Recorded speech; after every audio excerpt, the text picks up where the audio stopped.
ワンピースフィルムレッド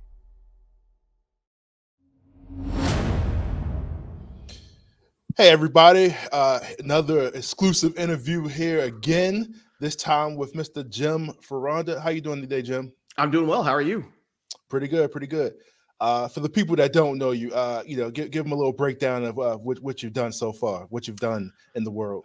Oh gosh. I've been voice acting since 2000, since Case Closed, way back. My first first role was a gold digging husband who got super murdered on a cruise ship, and I've been with formerly Funimation, now Crunchyroll ever since. So yeah. Most recently, of course, in One Piece Film Red. So look, film One Piece Film Red. I've seen it 3 times. Oh, wow. 3 times. Yeah, I keep blasting the soundtrack in my car on Spotify, so it's Oh yeah, I'm pretty sure when I get my my Apple playlist of how many times I've listened to that soundtrack at the end of the year is going to be well over 50. Yeah, Otto absolutely kills the vocals on that. I'm glad that you guys also kept the original vocals in the English version, because I thought you were going to redub it. I thought you were going to be like, how do you go do this? Like, it was interesting. It was a toss up, but I mean, Otto is just like, her voice is so strong, Yeah. And but it's great because Amelie, she's already released two of her covers now. She released her version of New Genesis, and she just released her version of Top Musica actually just yesterday, I think. So check those out while you can. Oh yeah, I'm definitely going to check that out. Yeah. So yeah, let's get into a little bit about Film Red, right? Like, kind of like, how did you even get involved in this? Because I remember, like, everybody knows the initial Straw Hats. We knew who was going to be in it, but Shanks' daughter, man, what her name is, oh my god, popping out of my memory. Uta is popping out. Yeah. Yeah, we didn't have any background story of how, So give me a little bit of how you kind of came into play into this.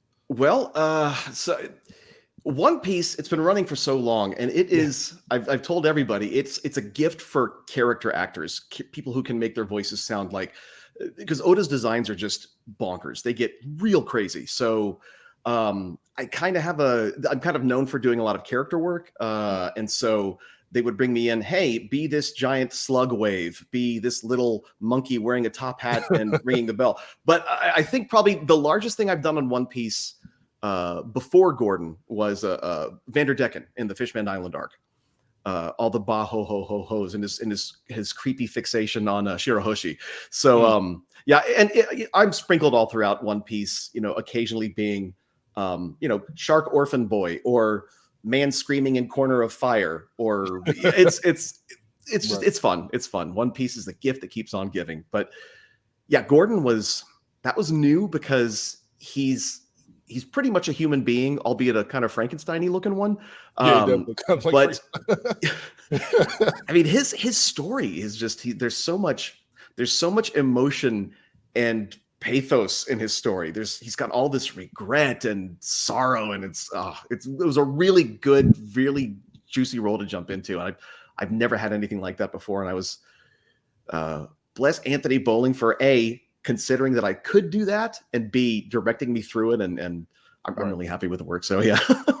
like you said, I mean, like, One Piece is a anime where it's pure character development. Like, if anybody that's read that, like, no character is the same as you read from chapter 10 till now. Like, it's been so much growth and different thing, and you just happen to come into a character who is the essential stepfather to Uta, which nobody expected there. But like, every one of these movies has a theme, and this particular theme, not only was it like music, but it was also around kind of like that parent-child relationship. And so, not only for Shanks, but for Gordan as well, who stepped up and played a role to take care of her. And you could definitely hear it in your voice and just the character in general, like the general care for Uta, and like, feeling like that was his daughter and everything like that. I think you did a really amazing job at that. Like I said, seen it 3 times, like, and just kind of like the pain you hear in Gordan's voice, not, as he explains like what actually happened, and hiding a lot of the events from her of Top Musica. Yeah, I think you hit the nail right on the head. It's almost trying to do the right thing, and overprotective parents. It's because that's the thing, our parents tried to do the best, whoever's taking care of us. It's like, and it's just, they want to keep us safe. And sometimes they mean to do the right thing, but sometimes it's just too much. It's both Shanks and Gordan are kind of like the ultimate helicopter parents. Let's not tell her what happened. It'll all be okay. Right. And unfortunately it just made a turn for the worse. Yeah, it's one of those things, like you see it all the time. It's like the trope of like, if you would have just told him the truth, maybe it would have been a different outcome or something like that. And she has access to television at this point, so she's gonna find out. She has access to the snails, so she's gonna find out through the video transponders, like what actually happened in the world. And then in Uda's part, I mean, the guilt that she, as an adult, the guilt that she feels. That's why I think she's so obsessed with making everybody happy in the current time, because she essentially accidentally wiped out an entire kingdom. And so she's desperately trying so hard to atone for that, to the point where she just becomes blind to it. And she becomes, not the villain, but she loses control under Top Musica. So yeah. She came off kind of villainous. Yeah. Well, again, it's not intentionally. I mean, she was so jacked up on wake shrooms for several days. Yeah. That's, every time I see it, I notice more details when she has that nervous tick where she keeps stomping her foot because she's like so wired. And it's like I said, as you go back and watch it, you start to see little small things that you wouldn't have noticed before you find out that everybody's like in the dream world, from Sanji, throwing away the wake shroom and like, okay, what is this doing here? Certain things start to slip in between that. How have you been taking this all in? Just kind of like, this is like one of the most successful anime movies of like forever, So like, oh my gosh, it's pretty amazing. It's I missed out on the premiere in LA. It was because I got this email saying, hey, we want to invite you to come out with the rest of the cast for the dub premiere in LA. And I'm looking at it. This is going to be so exciting. I'm going to have a red carpet premiere at the Chinese theater. And it's October 22nd. I had a convention scheduled for that day. And it was like right before, so I couldn't cancel on the convention. There were people coming out that they said, "Oh, I can't wait to see you." So I wasn't going to leave them high and dry, but it hurt so bad to see I couldn't go. it's tough. Like I said, as far as anime, like it's still, I'm not going to say it's niche, but like to be able to like still get anime movies on the big screen is really big in the North America. So like any opportunity to get that when it comes to like Crunchyroll, Funimation, to be able to put that out, I'm always, there to support, because it's like I said, it's rare. We saw it in IMAX. A couple of us, got together. Some other actors. It was like their first time being in the movie as well. We all kind of piled into the local the IMAX theater here in Dallas. Is one of the. And as soon as it opens up, and that big blah in New Genesis, our seats were rumbling. And it's like, as soon as that hit, I thought, oh, this is going to be good. It was, to see it, because we got our digital preview copies to check it out beforehand. Yeah. And it's, it sounds great on a sound system at home, but to see it on a screen like that and all the colors, it was just, it was it's an experience to see that in the theater. Yeah, and I also had the opportunity to, when I was in New York for Comic-Con that weekend, they had the premiere of the Japanese version, and they had the directors and the producers and the producer of the movie there with the Q&A and everything like that. And that was just an awesome time. They really showed up, and just to be able to see that level of like care for like the fans and like really like bring it all there. Like I was there, and I believe it was a Japanese reporter that asked me. He was like, "Is anime that popular and over here and overseas?" I'm like, "You see what's going on?"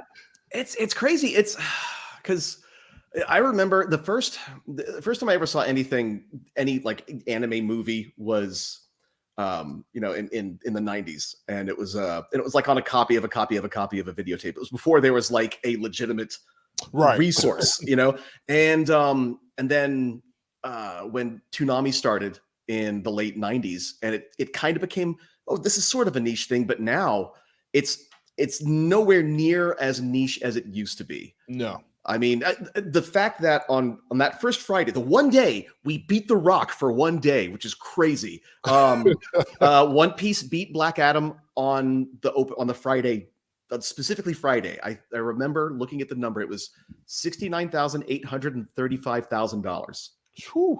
Yes, yeah, $69,835. Yeah. So we beat The Rock by that much, and of course, then Black Adam went on to. Hey, you gotta take your victories how you can. Earn almost double, but I like to think that The Rock dressed up as Pikachu for his daughter, so I think he'd be cool with us, like beating him for one day, right? Yeah, I'm pretty sure he's got like 10 movies out a year. I think. I know he's plenty successful. What's obviously, this is Film Red. What's kind of next for you in the world of One Piece in general? Obviously, now that you've played a main character in a major movie. Oh, it's I will be happy just coming in and doing a weird creature again. Again, the last thing I had done for One Piece was the giant slug wave, the sluggy. You know what I'm talking about? I don't know if you've seen that. Yeah, it's and Anthony will bring me in. Can you make a voice for this? Yes, I can. It's like I'll challenge me. Give me a weird thing. I'll give it a voice. So yeah. Yeah, I know with COVID and everything like that. Did everybody have an opportunity to record in booth, or was this like a sending your vocals type thing? Or oh no, we have been recording in studio at Crunchy for quite some time now. I'm a type 1 diabetic, so I've been super up on all my vaccinations because of course, yeah. We're at risk of bad COVID, and so we recorded all of Film Red in and up at the studio. Yeah, that's what I mean. I know y'all figured out so many different creative ways to do y'all jobs, doing that because the show must go on. Oh my gosh, yeah. The beginning of the pandemic, we were all kind of panicking because are we going to be able to work? Because I just had a small setup for doing auditions. I mean, as a matter of fact, right now I'm using this. I had a Yeti that I used to record auditions for, and which is great for podcasting and stuff like that. But for studio work, I had to get my first XLR mic, and it was just, am I going to be able to pay for all of this? Because it was a work investment. You know what I mean? And there's there was a local audio engineer that said, here's how you make a good bass trap. You get this fiberglass, and then you build the frame for it. You wrap it in fabric, and you end up getting covered in fiberglass and itching for days. But recorded a lot of anime from home during the pandemic. And then when we went back into the studio, it was really nice because as actors, we really don't see each other except when we pass each other in the halls in the studio. And it was or a convention or something. Yeah. And it was to do things in person again. It was so good to see people. I met people that I'd only known digitally from the beginning of the pandemic. That we would do like actor meetups through Zoom just to just like a wellness check-in, like how y'all doing, how you holding up, like staying away from people. And it was it's good to be back in studio. It is.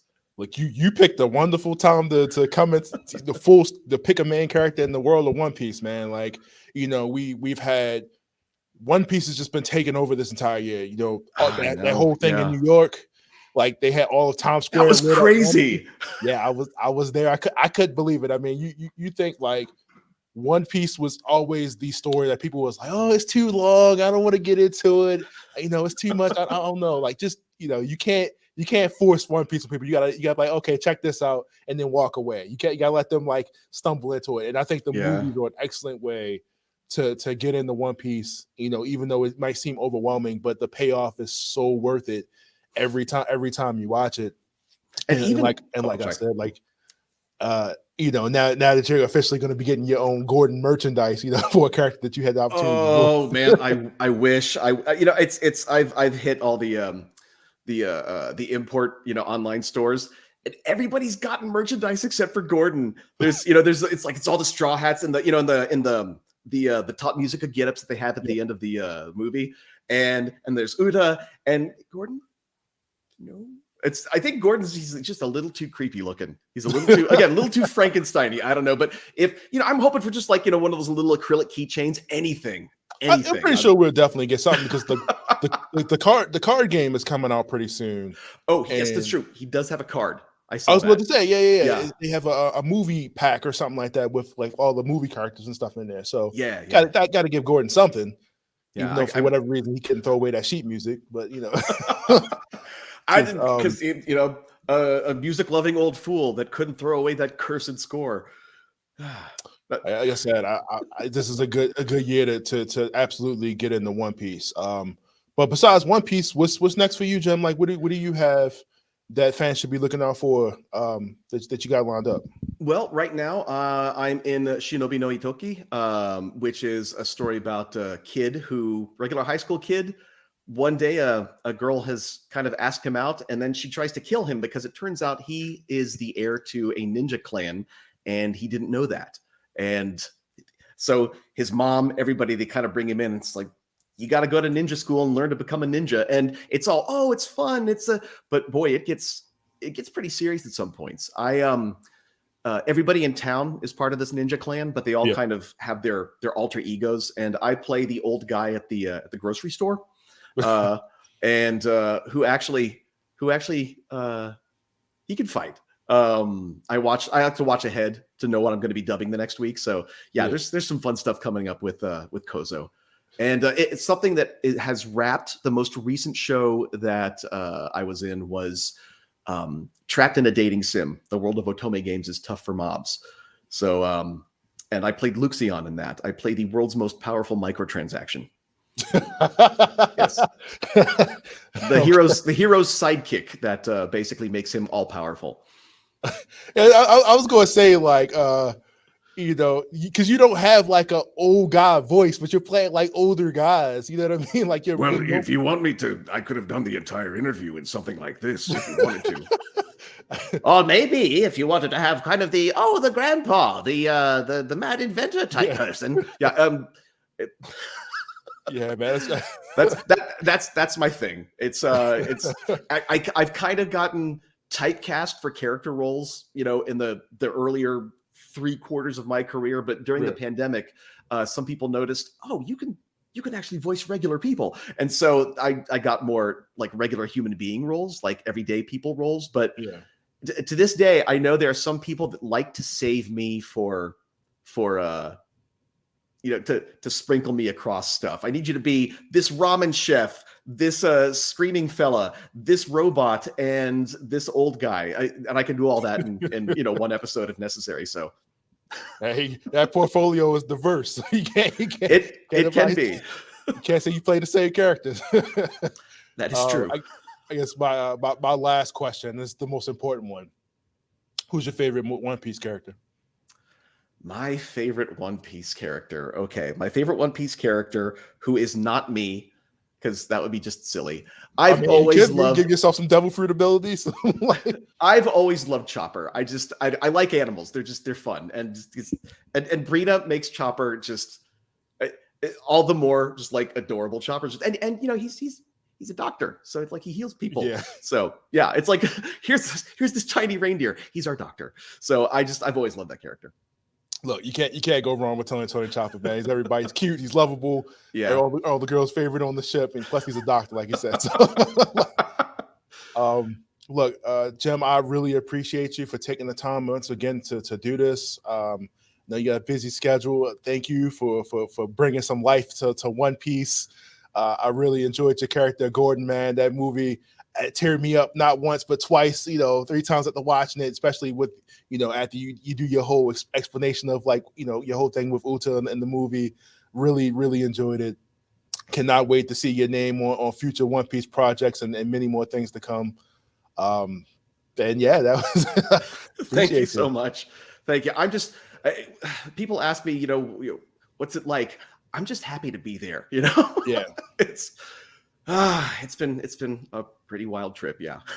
Like I said, you picked a great time to get into One Piece, man. Thank you very much. To further your career in the world of One Piece, especially with Film Red. So I can't wait to see you kind of jump off the trajectory here and see you in many more roles to come.